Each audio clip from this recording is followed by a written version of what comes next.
Hello everyone, welcome back to सरकारी नौकरी वाले बाबा। I am Dhananjay. जितने भी स्टूडेंट्स जो एसएससी स्टेनोग्राफर 2022 की एग्ज़ाम की तैयारी कर रहे हैं, नवंबर 2022 में आपका एग्ज़ाम शेड्यूल्ड है और मिड नवंबर तक मतलब 11 से 15 के बीच लास्ट ईयर के तरीके इस बार भी आपका एग्ज़ाम हो जाएगा। अगस्त में एप्लीकेशन फॉर्म आप सभी के आ रहे हैं। ऐसे में आपको एक चीज़ ध्यान रखनी है कि आपको स्किल मीडियम बिल्कुल भी गलत नहीं करना है। हर बार स्टूडेंट्स यही गलती करते हैं। अब आगे आपको किस तरीके से आपको एग्ज़ाम की तैयारी करनी है, क्योंकि अगस्त सितंबर अक्टूबर ये 3 महीने आप सभी के पास बचे हुए हैं और इन 3 महीनों में आपको किस बुक से क्या चीज़ पढ़नी है, कौन कौन से टॉपिक्स आपके इंपॉर्टेंट रहने वाले हैं। क्योंकि यहाँ पे सबसे बड़ा जो फैक्टर है वो आपका इंग्लिश का आता है। 100 मार्क्स की आपकी इंग्लिश आती है। रीजनिंग आप सभी कर ले जाते हो। जीए में कहीं ना कहीं सबको इशू आता है और इंग्लिश में जो स्कोर अच्छा करता है वही स्टूडेंट फाइनली सेलेक्ट हो पाता है। आप लास्ट ईयर का 2019 का रिजल्ट देख सकते हैं। सबसे लोअर जो कट ऑफ गई थी आपकी वैकेंसी कम भी थी, 150 गई थी। इस बार 2020 में भी आपका 145 से ही कट ऑफ आपकी उठेगी। तो ओवरऑल 150 के ऊपर आपको रिटर्न में स्कोर करना ही करना है अगर आपको फाइनल सिलेक्शन पाना है। 2015, 16 और 17 में मैंने भी एग्जाम दिया है और कहीं ना कहीं क्वालिफाई भी किया था रिटर्न में। तो आपको मैं बेहतर चीज़ें आपको बता सकता हूँ जो आगे आपके एग्जाम्स में आने वाली हैं, जिससे आपको फाइनली ग्रेड सी या ग्रेड डी में कोई ना कोई पोस्ट जरूर मिल जाए। क्योंकि आप सभी बार बार यूट्यूब वगैरह देख रहे हो तो कहीं ना कहीं आप सभी को मैं एक इंपॉर्टेंट मैं टॉपिक्स भी यहाँ पे मैं आपको बताऊंगा, साथ ही बुक्स भी मैं आपको बताऊंगा, जिससे अदर बुक्स आपको खरीदने की जरूरत नहीं है कि आप 50 बुक्स खरीद रहे हो। ठीक है, आपको कुछ स्पेशल ही बुक्स जो आती हैं उन्हीं को खरीद के उन्हीं को अच्छे से पढ़ना है। साथ ही किस तरीके से टाइम टेबल भी बनाना है वो भी मैं आपको बताऊंगा। तो ध्यान से पूरा देखिएगा। वीडियो थोड़ा सा लंबा रहेगा, 10 मिनट का रहेगा, लेकिन अगर आप देखते हो पूरा तो आप सभी उस वीडियो को कहीं ना कहीं आपके लिए बेनिफिशियल भी रहेगा। बाकी स्टूडेंट्स के साथ शेयर भी करिए और चैनल को सब्सक्राइब भी करिए। आगे जो भी अपडेट्स इस एग्जाम के बारे में रहेंगी वो आपको मिलते रहेंगे। आप देख सकते हो पोस्ट प्रेफरेंस भी 2018, 19, 20 का भी मैंने ऑलरेडी डाला हुआ था, जो आप सभी के लिए बहुत ज़्यादा इंपॉर्टेंट है। आरसीसी की प्लेलिस्ट में आपको मिल जाएगा। अब बात करते हैं कि भैया किस तरीके से आपको अपनी स्ट्रेटेजी रखनी है।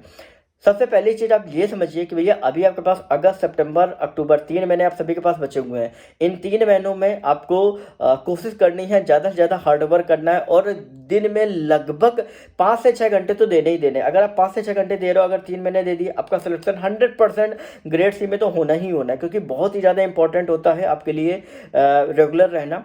तो यहाँ पर आपको मैं बताऊँगा कि जुलाई आपका जो अभी तक बचा हुआ है इसमें आपको सिर्फ वार्म अप करना है। इसमें आपको सिर्फ अपना शेड्यूल बनाना है, क्योंकि एक बार शेड्यूल बन गया उसको दोबारा बिगाड़ने की जरूरत नहीं है। क्योंकि इन 3 महीनों में आपको ना कहीं जाना है ना कुछ करना है, क्योंकि सिर्फ अगर आपने इन 3 महीनों में एग्जाम में फोकस कर दिया, जॉब आपके हाथ में होगी।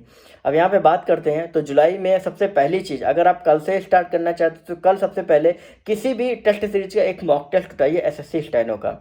क्योंकि जब आप 200 नंबर का मॉक टेस्ट लगाओगे उसमें आपको ये पता चल सकेगा कि भैया रीजनिंग, इंग्लिश और जी एंड जीएस में आपको किस किस तरीके से आपको अपना आगे प्रिपरेशन करना है। क्योंकि ये चीज़ आपको पता होनी चाहिए। हर किसी का अपना एक फेवरेट सेक्शन रहता है। जैसे किसी का रीजनिंग बहुत अच्छा होता है और वो रीजनिंग में 50 आउट ऑफ 50 लाता है। तो अगर आप नहीं ला पा रहे हो तो आप पहले जो जो आपके रीजनिंग में टॉपिक्स आते हैं एसएससी में वो आप एक जगह नोट डाउन कर लीजिए और नोट डाउन करके आप एक वॉल पे चिपका दीजिए और उन टॉपिक्स की आपको डेली ना डेली एक एक चैप्टर उठा के आपको प्रैक्टिस करनी है। और जब तक मॉक टेस्ट में सारे टॉपिक्स आपके सही नहीं होने लगते हैं तब तक आपको उन टॉपिक्स के लगातार प्रैक्टिस करनी है। दूसरी चीज़ बात करते हैं इंग्लिश की। तो भैया इंग्लिश में आपको पता है कि भैया 10 एक्टिव पैसिव, 10 डायरेक्ट इनडायरेक्ट, एक कंप्रहेंशन, एक क्लोज टेस्ट, 10 एरर्स के आते हैं, फिर आपका सेंटेंस करेक्शन के आपके आते हैं, ठीक है, अंडरलाइन वाले आते हैं, PQRS आते हैं। बहुत से ऐसे अलग अलग सेक्शन वाइज आते हैं जिनकी नंबर्स आपकी डिसाइड रहती है। तो यहाँ ध्यान रखिए, एक्टिव पैसिव, डायरेक्ट इनडायरेक्ट तो आप इजीली कर ले जाओगे, लेकिन वहाँ पे कुछ एक्सेप्शंस रहते हैं जो आपको पता होने चाहिए, जो कि आपके 1 या 2 आ ही जाते हैं 10 में। बाकी कंप्रहेंशन और क्लोज टेस्ट के लिए आप कोशिश करो बुक्स वगैरह, अभी आप स्टार्टिंग अगर आप कर रहे हो तो आप कोई भी इंटरेस्टिंग बुक ले हो जिसको आप पढ़ना चाहते हो, ठीक है, जिसको पढ़ने में मन लगता है तो उसको आप पढ़ियो।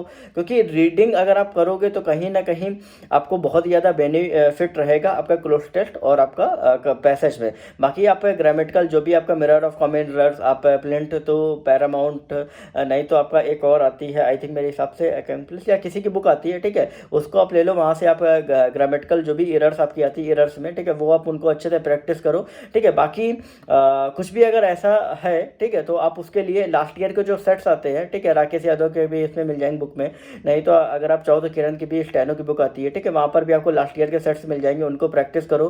क्योंकि एरर्स में क्या होता है कि कुछ एक्सेप्शंस भी आपके आते हैं, बाकी आपको नॉर्मल पूछे जाते हैं। तो आपको कोशिश करनी हर हाल में 100 में आप आपको लगभग 80 to 85 आपको स्कोर करना ही करना है अगर आपको फाइनल सिलेक्शन पाना है। अब जी एंड जीएस में अगर मैं बात करूँ तो 50 में आपके 10 क्वेश्चन जो होते हैं आपके करंट अफेयर से आते हैं। तो भैया सबसे पहली चीज़ करंट अफेयर को पकड़ लो। डेली आप एक महीने की आप हर महीने की आप मैगजीन पिछली उठा लो, नहीं तो लास्ट 6 महीने की उठा लो, ज़्यादा डीप आता नहीं है, उसको उठा लो, आप अच्छे से पढ़ो, क्योंकि 10 में से अगर आप 8 भी सही करके करंट अफेयर में तो 8 नंबर तो पक्के। बाकी के 40 में क्या होता है, कुछ साइंस आती है, कुछ हिस्ट्री आती है, तो इसमें अगर आप कोशिश करोगे तो लगभग आपके 15 क्वेश्चन तो सही हो ही जाने। अगर आपके 15, 8, 5, 13, 23 या 24 क्वेश्चन अगर आप जीएस में सही कर रहे हो तो आप बहुत ही अच्छा जीएस में कर रहे हो, ठीक है। साथ ही कुछ स्पेशल टिप्स में मैं आपको बताऊंगा जब आपका एग्जाम होगा, और वो स्पेशल टिप्स आपको तभी पता चलेगी क्योंकि आप सभी स्टूडेंट्स की अभी प्रिपरेशन होनी चाहिए, क्योंकि अभी मैं अगर वो चीज़ें आपको बता दूंगा तो आप अपनी प्रिपरेशन सही से नहीं कर पाओगे, ठीक है। और साथ ही अब आगे बताता हूँ मैं आपको किस किस तरीके से आपको हर टॉपिक को टाइम देना है। सबसे पहली चीज़, जब आप मॉर्निंग में अगर आप वर्किंग है तो आप कमेंट सेक्शन में यस लिखें, नॉन वर्किंग है तो आप उसमें लिख दें यस वर्किंग नॉन वर्किंग करके, ठीक है। जिससे मैं वर्किंग लोगों के लिए भी एक अलग वीडियो बना दूंगा। सबसे पहले नॉन वर्किंग की बात करें तो मॉर्निंग में सबसे पहले आपको उठना है और आपको कोशिश करनी है कि वो कैप्स आप कोई भी उठा लीजिए, एसपी बख्शी या लास्ट ईयर के जो भी है, या ब्लैक बुक आप उठा सकते हो निखिल गुप्ता सर की, ठीक है, वो भी आप उठा लीजिएगा। तो जो भी बुक आपको जहाँ से वो कैप्स आपको पढ़ना अच्छा लगता है वो बुक उठा के डेली मॉर्निंग में 1 घंटा आपको वो कैप्स पढ़नी है। अब वो कैप्स क्यों पढ़नी है, क्योंकि आपका क्रॉस टेस्ट कंप्रेंशन, ठीक है, बाकी एरर स्पॉटिंग पीक्यूआरएस जो पैरा जम्बलिंग होते हैं वहाँ पर आपकी वो कैप्स आती हैं, तो आपको वो कैप्स अच्छे से पता होनी चाहिए।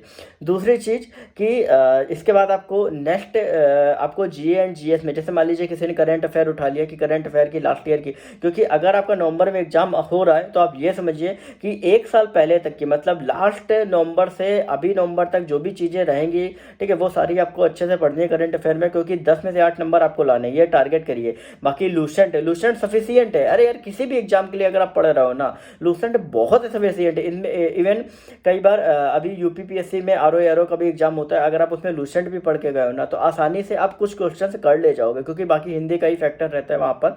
तो यहाँ पर लूसेंट अगर आपने अच्छे से पढ़ी हुई है, याद है और जिसको रटी है, तो भैया उसके तो जीएस में नंबर बहुत अच्छे से आ जाएंगे। इसके बाद आपको इंग्लिश में आपको जैसे एरर की प्रैक्टिस करनी है और ज़्यादा से ज़्यादा आपको क्रोस्टल और कंप्रेशन करने हैं, और आपको सिर्फ रीडिंग करनी है, क्योंकि देखिए यहाँ पर मैथ वाला कोई काम है नहीं, मैथ आ नहीं रही है, तो आपको सिर्फ मोटा मोटा जो फोकस करना है वो आपको इंग्लिश पे ज़्यादा से ज़्यादा आपको करना है, ठीक है। अब इसके बाद बात करते हैं रीजनिंग की। तो रीजनिंग में जो टॉपिक्स आपको नहीं आ रहे हैं, जो आपके मॉक टेस्ट में फंस रहे हैं, उनको एक जगह लिख लो, उनकी प्रैक्टिस करनी है। लगभग आप कोशिश करिए दिन में 5 से 6 घंटे आपको डेली देने हैं, और जुलाई में आप हर हाल में अपना स्केड्यूल बना लो कि भैया 6 घंटे मुझे देने, और 6 घंटे बाद मुझे जो भी करना है, घूमना घामना जो भी करना करो, लेकिन इन 3 महीनों में 84 डेज इंटू 3, मतलब आप ध्यान रखिए कि कुछ भी करिए लेकिन आपको हर दिन 5 से 6 घंटे देने ही देने हैं, चाहे कुछ भी हो जाए इन 84 दिन। अगर आपने दे दिए तो आप ध्यान रखिए कि आपका सिलेक्शन आपके हाथों में होगा।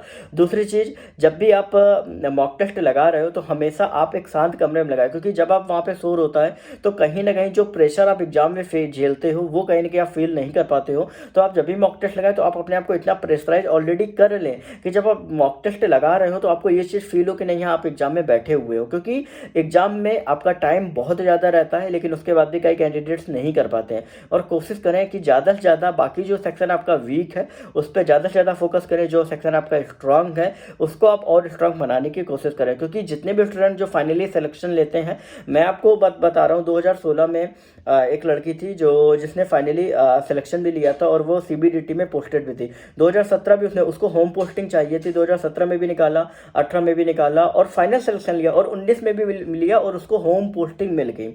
तो आप सभी स्टूडेंट्स के लिए मैं आपको यही बात बता रहा हूँ कि अगर वो लड़की अगर कर सकती है जॉब करते हुए तो आप सभी स्टूडेंट भी कर सकते हो। लगातार उसने 3 बार निकाला सिर्फ होम पोस्टिंग की वजह से। तो आप सभी स्टूडेंट्स अगर नॉन वर्किंग हो तो भैया इतना अगर नहीं भी कर सकते हो तो भैया आप फिर किसी भी एग्जाम की तैयारी नहीं कर सकते हो, क्योंकि एसएससी स्टेनो में जिस हिसाब से आपके कट ऑफ जा रही है, अगर आप उसको भी नहीं पार कर पा रहे हो तो भैया इससे बड़ी बात तो कुछ हो ही नहीं सकती है। बाकी आप सभी स्टूडेंट्स, अगर आपको कुछ भी ऐसा लगता है किसी भी टॉपिक में अगर आप फंस रहे हो तो आप कमेंट सेक्शन में ज़रूर लिखो।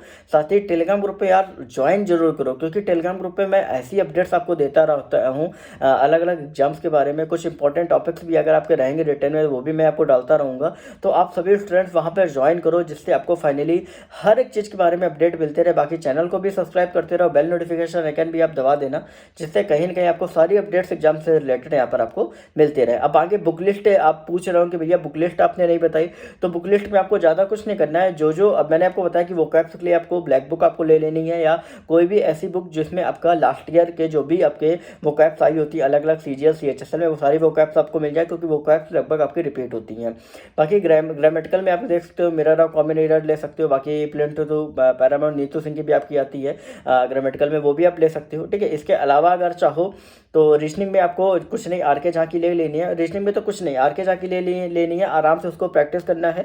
अलग अलग टॉपिक्स वहाँ पे दिए गए हैं, वो आपके लिए बहुत ही ज़्यादा आसान रहेगी। अब जीए में मैंने आपको लूसेंट बता दिया। बाकी करंट अफेयर में कोई भी मैगजीन ले लो, विद्या की एक मैगजीन आती है आई थिंक, वो बहुत ही पतली रहती है और उसमें महीने भर का पूरा रहता है, और उसमें मेन में नहीं दिया होता है, आपको मेन में नहीं पढ़ना है। ठीक है, तो मेन में आपको पढ़ना है, क्योंकि एसएससी और बैंक का तैयारी अलग रहता है। तो एसएससी के लिए आपको वही चीज़ पढ़नी है जो आप सभी के लिए इंपॉर्टेंट है, और प्रिसाइजली आपको चीज़ें पढ़नी है। ज़्यादा लॉन्ग में चीज़ें आपके एसएससी में नहीं आती हैं, बस इतना आपको करना है बुक्स में। बाकी कुछ भी अगर आपको पूछना हो आप टेलीग्राम ग्रुप में ज्वाइन करके पूछ सकते हैं, नहीं तो मुझसे भी इंडिविजुअल पूछ सकते हैं। मैं जितना हो सकता है उतना आपकी हेल्प करने की कोशिश करूंगा। आप सभी ने इतना लास्ट तक वीडियो देखा, बहुत बहुत आप सभी के लिए शुक्रिया। बाकी आपको कोई भी आपको अपडेट चाहिए, कुछ भी चाहिए, आप मुझसे बेफिक्र होकर आप मुझसे डायरेक्टली बात करके पूछ भी सकते हैं। ओके।